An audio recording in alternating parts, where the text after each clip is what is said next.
Welcome back to One Decision. I'm Milena Veselinovic, your guest co-host for this week. Today, we're talking about the Serbian elections and why they matter. On the 3rd of April, Serbia re-elected Aleksandar Vucić as president.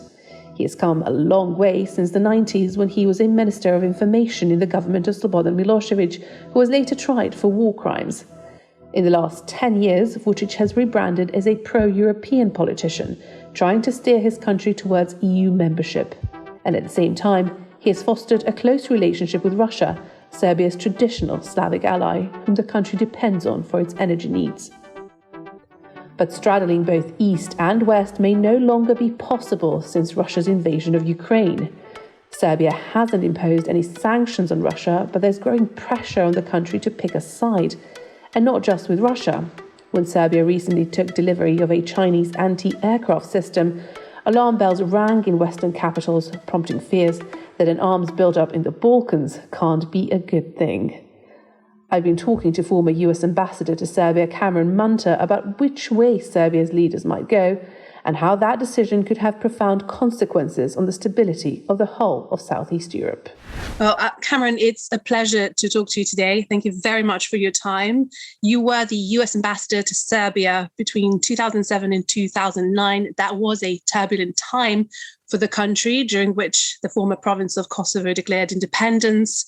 The US Embassy in Belgrade was attacked and torched, as you know, over America's support for that independence and forced some US diplomats to evacuate from the country. Now, during that time, you also got to know Aleksandar Vučić, Serbia's president, who has just once again won the presidential elections and whose party has been in power now for about a decade. Now, he has some pretty big decisions to take ahead of him, which could have a global impact. But first, for those unfamiliar with the region, do you mind talking a little bit about why what happens in this small country of 7 million in the middle of Southeast Europe, why does that matter on a global or European scale? Well, thanks again for the opportunity, Milena, to talk about this. And yes, I mean, it's a small country, and yet it has outsized influence in the sense that it both sees itself and actually was kind of the core of the former Yugoslavia, part of the anchor of the history, culture, and central kind of dynamism of the region. Now, you don't want to go too far with this because one of the issues about the region is, whether or not Serbian irredentism or Serbian kind of preponderance is a problem or not. And I'd rather not get into that kind of issue. But Serbia matters in as much as the region itself is unstable, has been since the end of the so-called wars of Yugoslav succession after 1990. And because it's unstable, Serbia is seen as alternately either cause of instability or potentially the leader of the way out of instability. As Serbia goes, in many ways, the region will go. I would add that we have right now, because of the current events and the war going on in Ukraine, we have a question that's kind of still open as to whether the importance of the Balkans will change or at least take on a new form, in as much as it becomes part of a broader European perception of instability on its borders. That is, there can be a good thing that there will be more attention paid to those countries that are not in the European Union, not in NATO, but are on the, shall we say, periphery of Europe. The bad news would be that it would throw Ukraine, Serbia, and the other ex-Yugoslav countries kind of into the same pot, and that would mean that it would perhaps observers would lose a little bit of nuance. But I would predict that Serbia and its neighbors are going to be seen and we can talk about this in the result of the elections, they're going to be seen as part of a post-Ukrainian set of challenges for Europe. And that'll change the way that I think that the perception has been over the last decade. Now, that's very interesting because President Vučić was the incumbent president as well. So he has tried to sort of straddle this path between East and West, between accession towards the EU, which Serbia is trying to do, but also maintaining very friendly relations with Russia, which has traditionally been, a brotherly Slavic nation. And even now, in the wake of the Ukraine invasion by Russia, Serbia is one of the few European nations that hasn't imposed sanctions on Russia. However, they have joined the condemnation, the UN condemnation of the invasion, albeit quite reluctantly. And now it's been seen as the EU leaders sort of tolerating that kind of hesitance up until the elections. But now the President Vucic and his party have won decisively, have another term. They are under pressure to kind of make that decision. Are they going to go east? Are they going to go west? How do you see that playing out? Well, it's actually a little, I think, more complex thanks to the election. As you know, the SNS, the party that Vucic founded and now runs, Vucic himself got 60% of the vote. There's no doubt he had a resounding victory as president. But the parliamentary elections that took place, his party, the SNS, is expected to get somewhere in the neighborhood of 120 seats in the parliament. And you need, I believe, 227 in order to have a majority. So he will lose his absolute majority that he's had, and that has given him the freedom to do exactly as you described, to kind of sit on two stools to try to play off not only the Russians and the EU, but also the Turks and the Chinese. I mean, he's really tried to be the man in the middle with a free hand. Now he doesn't have an absolute majority. And the party that is likely to join him, as you know, is the SPS, the Socialist Party, Ivica Dačić, long his ally. And one of the reasons that Ivica Dačić, who is going to get around 30 seats in the new parliament, is kind of had a new lease on life, is he presented himself to the more pro-Russian electorate as someone who would be a brake on Vucic's tendency to be a friend of Europe. Interestingly, he took a lot of the votes that more conservative voters who might have in the past voted for Vucic. People who are pro-Russian, I believe, voted for Dačić. And it's also really important to remember that, Serbia does pretty much entirely depend on Russian gas. It gets it on a severely discounted price. But then again, the EU is the biggest investor in Serbia as well. So both those sides can sort of decide to pull the plug, which would leave Serbia in a very vulnerable position, whichever way it goes. And I also wanted to ask you about Aleksandar Vučić himself. You were there in Belgrade at a crucial time when his party was being formed. He is a former ultranationalist who has rebranded throughout the years as a pro-EU politician. He was the Minister of Information in Slobodan Milosevic's government in the 1990s. He's also kind of gradually, over the years, clamped down quite a lot on media freedom, institutions, assuming sort of a near complete control of the country. But this hasn't really, over the years, triggered any warning lights in the international community. In a way that perhaps it would have with some other leaders. Do you think that was because of his signals that and his work to get Serbia towards the EU path? Why do you think that was the case? Well, part of the answer here are things that lie outside of Serbia. That is to say, there was a lot of attention that both the United States and the European Union paid to Serbia.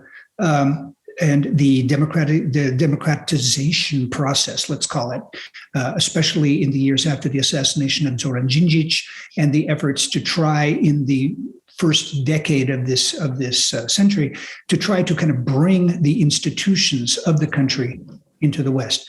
I would say that in the next decade, the decade of Vučić, the Europeans and the Americans became preoccupied with other things, and there's been less pressure.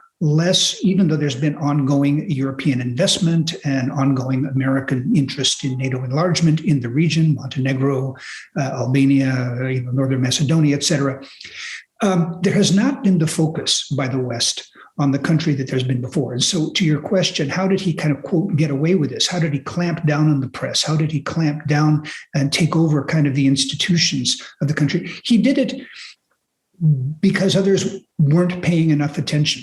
In part, he is probably, I've spoken with the man a number of times over the last decade, and he will always say that his goal is to be in the European Union. He says, make no mistake, we want to be in the European Union. We are a European country. And there's the argument for a certain crowd, and I think I'm among them, the people who he sees as the Westerners, is don't sell us short. We're a European country. In fact, you are condescending if you don't consider us a European country. But then there's another message that he gives to another constituency, which is that there is a kind of soullessness and weakness in the West, and only people from a certain culture can resist that. That's something you will recognize from what Viktor Orban says, or even from what Putin says. There's a streak of that for the other constituency. He's been able to give these dual messages skillfully enough that he's been able to get a great deal of investment from the European Union, a great deal of assistance from the European Union, and yet interest from the Chinese. And as you say, he's up to his neck with it's certainly in energy with the Russians. The Russians own the Serbian national energy company. And it's not a question of them being dependent, say, the way the Austrians or the Czechs, where I live, are dependent. The Russians own energy, the energy in that country. They don't really have a choice. So I don't know what he's going to do. I agree with you that I think the Western experts and leaders have been fairly gentle on him in the run-up to this election, assuming that he would win resoundingly. And somehow then he would, in the wake of the Ukrainian crisis, he would turn to the West. I'm not sure that's going to happen. I'm not sure it can happen. And we sometimes may overestimate his ability, because he's skillful at controlling the press and things, his ability or his confidence in being able to get out of the prevarication mode that he's in. It may be that's the only way he knows how to rule, and he just doesn't, and staying in power is number one. And I'd be interested to hear more about your encounters with Vucic. I mean, you were there before he became the all-powerful president that he is now, at the very nascency of the political party that he co-founded. What were your interactions with him like? What did you think of the man? Well, it's an interesting problem because he was at that time breaking away from the old radical party. Šešelj, the leader of the radicals, is still around. And the radicals, I think, with a very small following, are still there. But these were the heavyweights in the 1990s. This is the tradition from which he comes. The radical is a venerable old nationalist party going back decades in Serbia and in Yugoslavia. So my first contact with him was him basically complaining how scared he was of Šešelj. Now, when people talk to diplomats, they tell diplomats what they think the diplomats want to hear. I don't know what quite he was trying to say to me, but he often talked about, he was consumed by the idea of getting away from Šešelj and kind of the millstone around his neck of the radicals. He was with Toma Nikolic, the former, who then became president before Vučić did. The two of them claimed to be saying, we want to break away. The election that took place in 2008, which Boris Tadić won, I remember Vučić saying, up until now, something along these lines, it's not a direct quote, up until now, the elections in Serbia have been between going forward and going back. From now on, it's not going to be a question of whether we go to Europe. It's only how we go to Europe.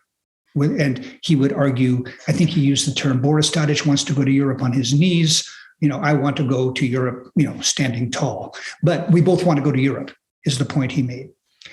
Now, at that time, we had no idea that he would be taking over in the way he did. The Serbian constitution actually puts its power in the prime minister, and the president is supposed to be a figurehead.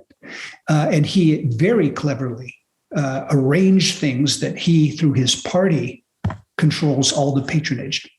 So I did not realize at that time he would so skillfully take over the institutions of the country.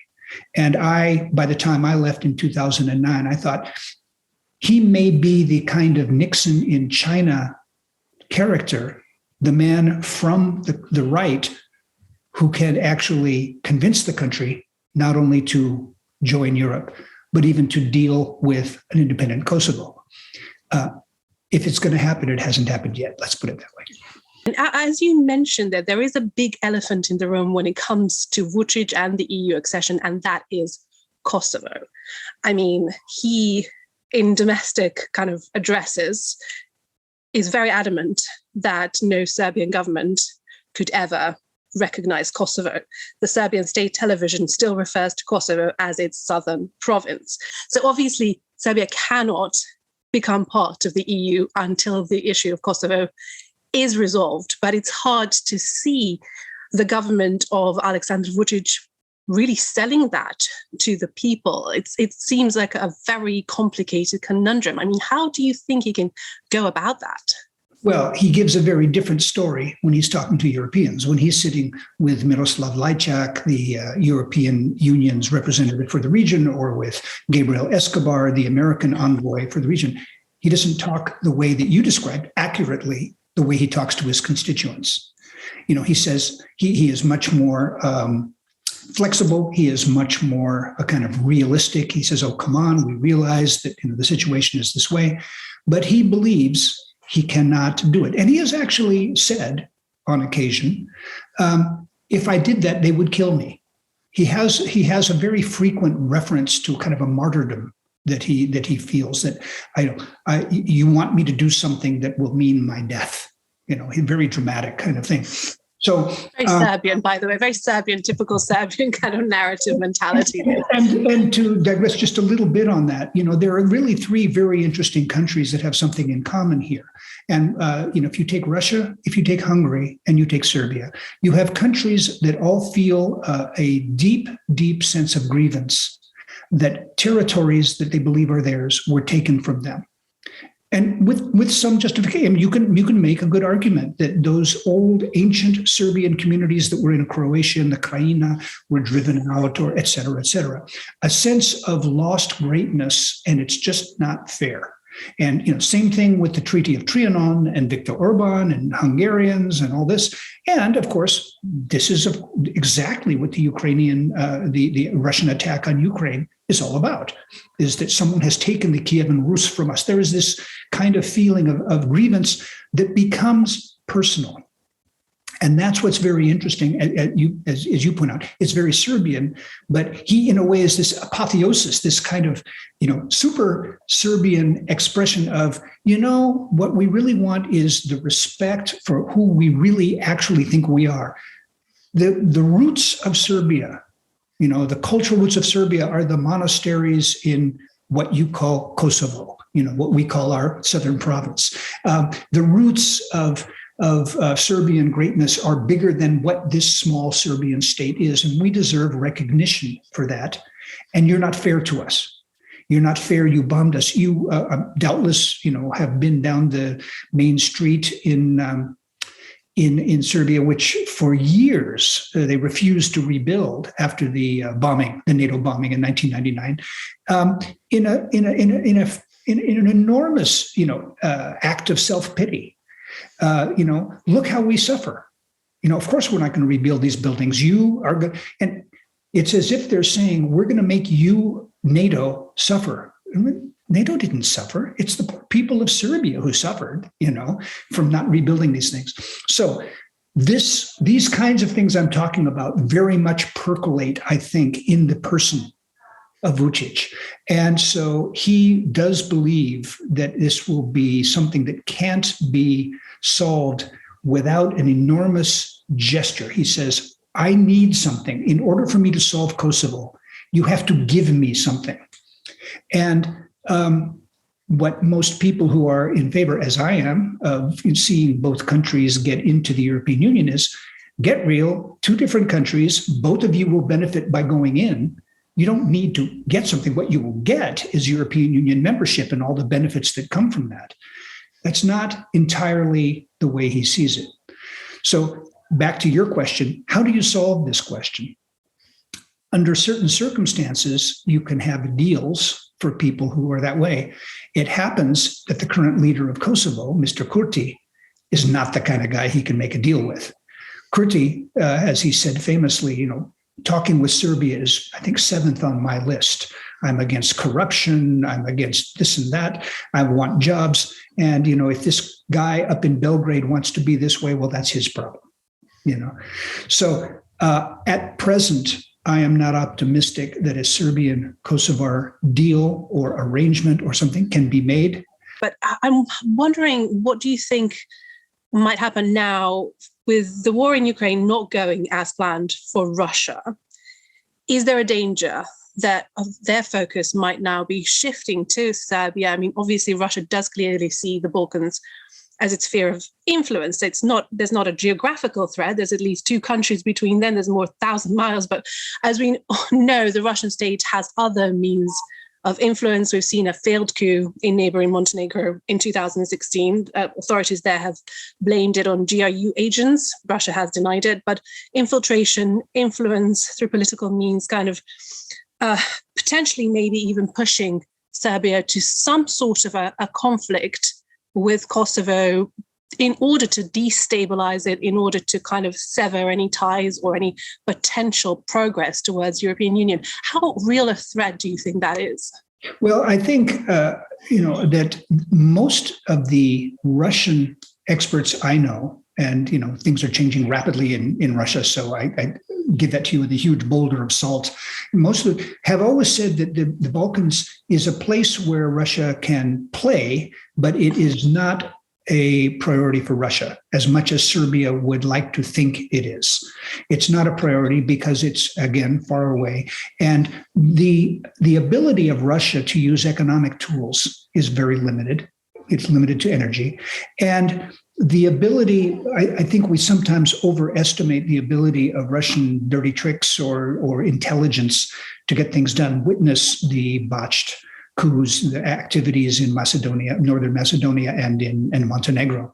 So I don't see a huge danger of Russia being able to kind of mastermind changes. I see a huge likelihood of Russia being very clever in opportunistic efforts to try to keep things off balance and to get in the way of, say, a Kosovar-Serbia settlement if they don't see an advantage for themselves. But rather than seeing Russia I see Russia as a kind of a constant but not dominant force in the region. The problem, much more to me, is the instability that is in Bosnia right now. Mm-hmm.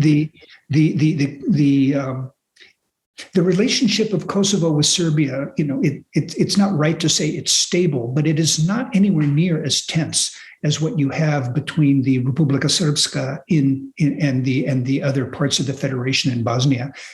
Yeah, and it's interesting that you mentioned Bosnia, because we've been hearing from Milorad Dodik, the leader of the Republika Srpska. He's been wanting to create what would be essentially be a Serb-only army there, which of course harks back to the very unpleasant memories of the wars in the 1990s. But there's a sense that for that he would need some support as well from the big neighbor Serbia.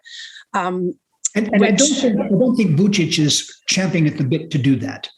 I think Vucic wants to get what he wants to get. It's hard for me to imagine Vucic trying to pick a fight. So now, after these elections, there is a sense that the European Union might put some pressure on Aleksandar Vučić to make up his mind. So this narrow path that he's been walking between Russia and the West is turning into a bit of a tightrope.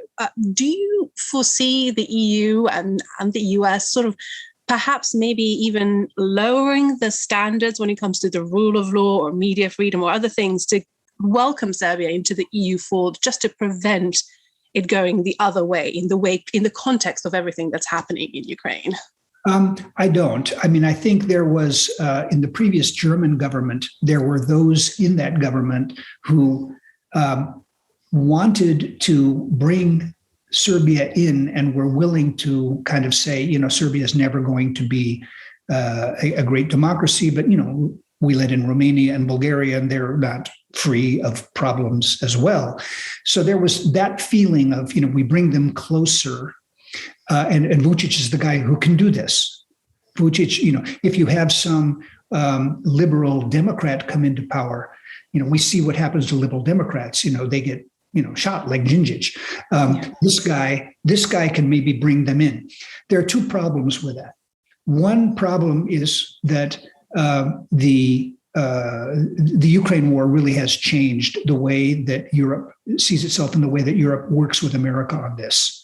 So I think that there's going to be very difficult for any country to kind of say, oh, let's just let these guys in. They are going to really, I think over the next months, you're going to see the Americans and the Europeans talking together about whether or not they might start making offers that Vucic can't refuse. They have not been tough on Vucic, and they may. They may. That's one thing, because of Ukraine. The second thing is the Americans have gotten kind of interested in the region. We have sent, recently arrived in Belgrade, one of our most skilled diplomats, Chris Hill, who was our ambassador in Iraq and in Korea and in Poland, is now in Belgrade. We have Phil Rieker, one of our major diplomats, perhaps coming to the region. We have Yuri Kim, one of our skilled diplomats in Albania. We have some real major power players in the region. And it may be that I'll just put it this way, that we, the Americans, will pay more attention and perhaps drag the Europeans along to say, it's time for us, instead of saying, you get this money, saying, you will do X or we will cut off the money. You will do Y or this, kind of give them choices. I suspect we're going to see a tougher Western attitude towards them, and also towards Viktor Orban, in a different way, because he's a member. As a result of the realization that you've had kind of a life-threatening you are having a life-threatening experience in Ukraine, and this really matters now. And you can't just, as you say, kind of say, well, why don't we just see if we can lure him in, and maybe once he's in, he'll be good. I think the experience of countries like Cyprus coming into the European Union and then becoming problematic in a number of areas has, especially countries like France, not wanting to do what you had talked about, not wanting to relax standards and let the Serbs in. Are they then going to drive Vucic into the arms of the Russians or the Chinese?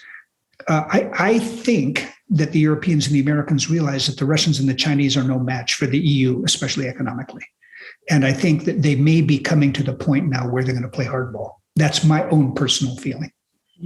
Well, it certainly seems like the Serbian leadership will have to make some pretty tough decisions for them in the months ahead.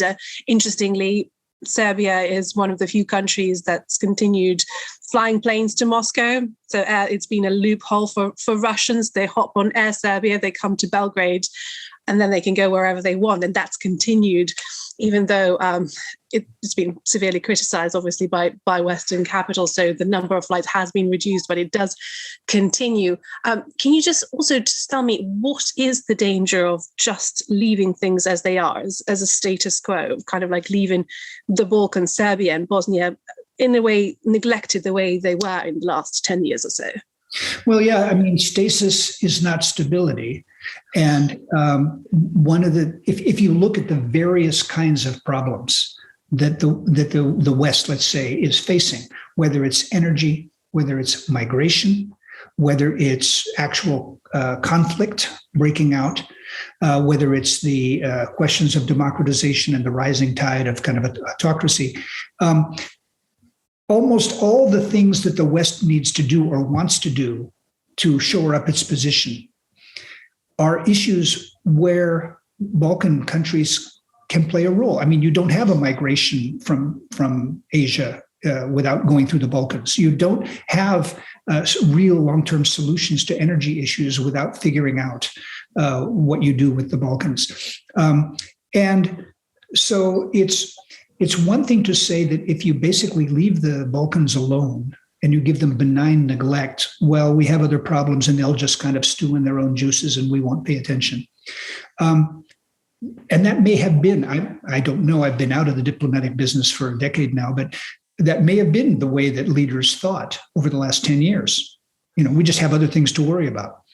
I think there is a realization that if there's going to be substantive progress in solving the problems that matter to Europe, it can't be done without dealing with the Balkans. And when you say, okay, concretely what? What about energy? What about migration? What about the institutional advancement of security? These things are going to be, they're going to pop up in ways that are, you will either deal with them or they will bite you. I expect, A, that the West will come down harder on Vucic, and B, that it's going to be harder for Vucic to respond the way the West wants him to because of the results of this election, which is that he lost his outright majority. So the irony is that the window of getting him to do what the West wants may be just a little closed. Great. Well, Ambassador Munter, thank you so much for your time. It's been a fascinating discussion. Lots of stuff covered. Great. Good. Thank you. Thank you very much. Sir Richard, thank you so much for joining me today for this discussion on the Serbian elections. Pleasure, Milena. I look forward to our discussion. So in my conversation with former US Ambassador to Serbia, Cameron Munter, he said that Serbia and the Balkans in general have a somewhat outside significance as a region compared to where they are, the number of people living there, how significant they are globally. And would you agree? And why would you say that's the case? Well, I suppose geopolitically, historically, they have been on the edge of Europe. And that's one of the things about Serbia that we should talk about. However, during the Balkan War, they enjoyed this huge prominence politically, geopolitically, and they were at the forefront of most European leaders' minds. So for the wrong reasons, they had their moment in the sun. I mean, it was a tragic and ghastly series of events. And of course, it was the first major European war since the end of World War II. Mm-hmm.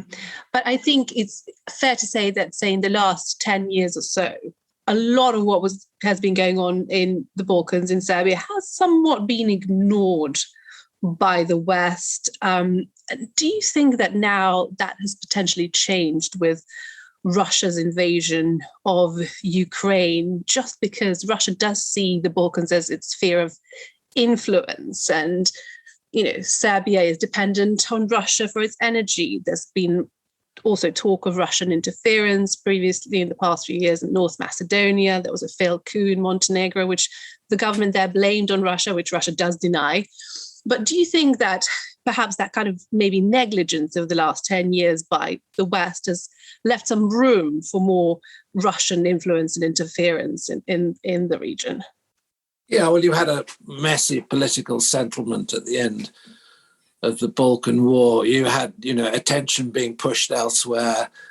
You had the political settlement partially working, but not working, as maybe it should have done. And yeah, you have I would say, a loss of strategic interest in the region. I'm not so sure it'll come back to center stage, but it'll certainly come back as an issue of concern. I mean, given Serbia's relations with Russia, which you've pinpointed, and the fact that there are those deep emotional ties, really part of Christian Orthodoxy between Serbia and Russia. And yeah, there will be concerns now about, what Russia's behavior in the area is going to be, particularly if it's going to try to use that, as it were, backdoor route into Europe to stir up trouble, which is a possibility as a sort of revenge for European support for Ukraine. And that's very interesting because Serbia's president, newly elected, and he's also the previous president, Aleksandar Vucić, he has so far tried to sort of sit on two chairs to court both EU and be friends with Russia. But what's happening in Ukraine will now make that much harder.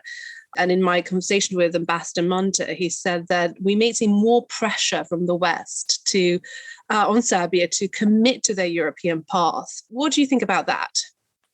Yeah, well, if Vucic has any realistic ambition of joining the European Union, then he's not going to be allowed, to play both ends against the middle. Mind you, I think he will take some inspiration from Orban in Hungary, who's just been re-elected with a very large majority. And of course, Orban has continued this rather extraordinary position that Hungary has taken and refused to be directly critical of Putin over Ukraine. It'll be interesting to see which way Vucic inclines. I mean, I think it would be very dangerous for him to, as it were, model himself now on Orban. I mean, Orban's managed to get in, Hungary's in the EU. It's not suggesting it's going to leave. And it's developed this capacity for a rather independent stance in relation to its foreign policy. But remember that Serbia is still, an applicant nation. Serbia feels that Europe owes it a living. Historically, it owes it a living, and has never sort of delivered on Serbia's expectations. And of course, the ultimate catastrophe, for Serbia was to get bombed by NATO during the Balkan War. Serbia sees itself as, the country that has protected the soft underbelly of Europe since the 16th century or 15th century even. They've been the armorers of Europe. They think that they saved Christian Europe from annihilation. And this thread sort of runs through Serbian history, and it's not been forgotten to this day. And the Serbians have an expectation that they should be treated in a certain way. And, they're fed up that they feel that they've been discriminated against for that reason. So it's made Serbia incredibly tricky to deal with as far as the Europeans are concerned, because, they have been so volatile, so touchy. And of course, when they're volatile and touchy, their automatic response is to sort of try to hug Russia rather than to hug Europe. But I think in a way those days for Serbia are coming to an end, because the one thing that you learn, from the invasion of Ukraine is that you do not want a friend like Russia. And Serbia will very much, I think, realize the dangers of that relationship. And of course, the other issue, which is, intransigent, and I don't really see how it's going to be resolved, is the recognition of Kosovo. And because I think still for any Serbian politician to resolve that issue with the European Union is probably lethal politically in terms of future electability. I don't know, maybe times are changing in Serbia and that's not the case anymore. I think you hit the nail on the head. I think it is still very much the case that whichever government, if any government, takes that decision to recognize Kosovo, that would be the end of that government. The public opinion is very much still that Kosovo is part of Serbia. And that is one of the advantages that Russia has when it comes to its relationship with Serbia, because it does feed that sentiment where, as opposing to getting those messages from the European capitals that that's a lost cause and you have to move on. Vucic is a past master of saying to the Europeans what they want to hear, saying to the Serbian people what they want to hear, and saying to the Russians what they want to hear. He's a clever, scheming type of politician. And, he makes light of serious problems when he's talking to the other party. This has been the character of his politics. So my view of Serbia is a sort of one of the grand history of Serbia and, its role, in the Habsburg Empire, its role as a bastion between the Ottoman and the Habsburg empires.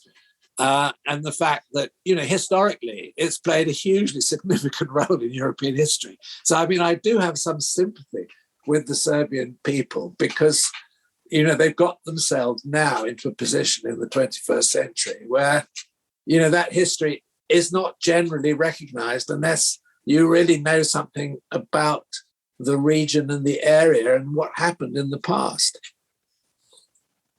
Yeah, I think you are completely correct to say that majority of Serbs feel that the country was kind of the defender of Europe against the Ottoman invasion, paid a high price for it, but now being made to jump through hoops to join the European family, as it were, or made to give up Kosovo, which many Serbs still see as an integral part of their culture and history. So that will definitely be a hard obstacle for any government to overcome. And I'm not at all certain that this government of Aleksandar Vucić is willing to sell that message to their constituents. Because at the moment, I think Serbia is really sort of stuck. It can't make concessions politically on Kosovo. It doesn't want to completely cut its links with Russia. It's desperately keen to join the EU and economically desperately needs to join the EU.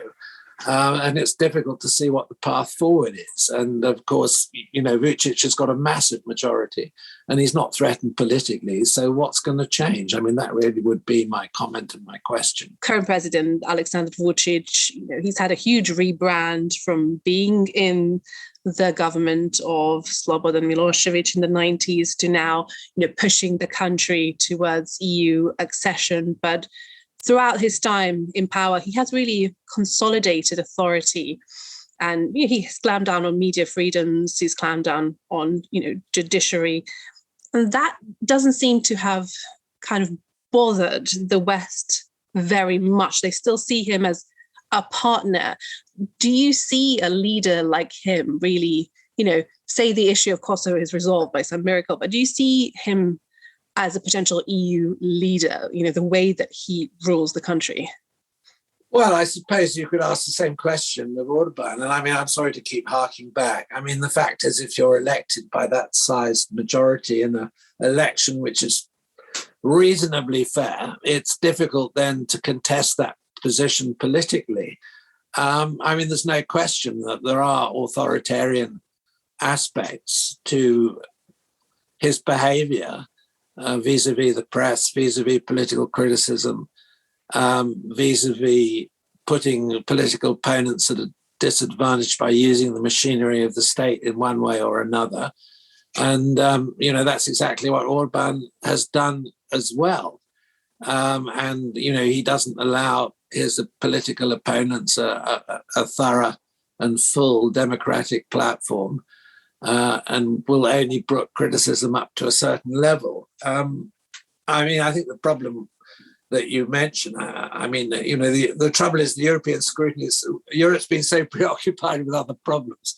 Serbia does not come up high on the list. I mean, Serbia has, to an extent, been a bit off the map. Okay, for reasons now, it's coming back on, and Ukraine, will pull it back, as you said right at the beginning of the interview. But,